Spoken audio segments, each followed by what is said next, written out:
Moms kitchen ল্যাবে সবাইকে স্বাগত। চিকেন তন্দুরি বানানোর জন্য চিকেনের পিস একটু বড় বড় করে কেটে নিতে হবে।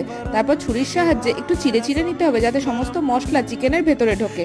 এরপর তাতে 2 চামচ লেবুর রস, 1 চামচ লবণ আর 1 চামচ কাশ্মীরি লঙ্কা বাটা দিয়ে ভালো করে মেখে আধ ঘন্টা রেখে দিতে হবে। সেকেন্ড ম্যারিনেশনের জন্য কিছুটা পরিমাণ টক দই নিয়ে তাতে আদা বাটা, রসুন বাটা, কাশ্মীরি লঙ্কা বাটা, গরম মশলার গুঁড়ো, জিরে ভাজা গুঁড়ো, কাসুরি মেথি, হলুদ, লবণ, লেবুর রস, গোলমরিচ গুঁড়ো আর সর্ষের তেল দিয়ে ভালো করে মিশিয়ে নিতে হবে। ম্যারিনেটেড চিকেনের টুকরোগুলো দইয়ের মিশ্রণে দিয়ে ভালো করে মেখে 3-4 ঘন্টা ফ্রিজে রেখে দিতে হবে। একটা তাওয়া ভালো করে গরম করে তাতে বাটার ব্রাশ করে নিতে হবে। ম্যারিনেটেড চিকেনের টুকরোগুলো দিয়ে হাই ফ্লেমে 2 মিনিট উল্টে পাল্টে ভেজে ঢাকনা চাপা দিয়ে মিনিট 10-15 রেখে দিতে হবে লো ফ্লেমে। ঢাকনা তুলে এপিট ওপিট একটু ভেজে নিলেই তৈরি হয়ে যাবে চিকেন তন্দুরি। স্যালাডের সাথে পরিবেশন করুন টেস্টি চিকেন তন্দুরি। ভিডিওটি কেমন লাগলো অবশ্যই জানাবেন। আজকের মতন টাটা, দেখা হচ্ছে অন্য কোনো শর্টসে।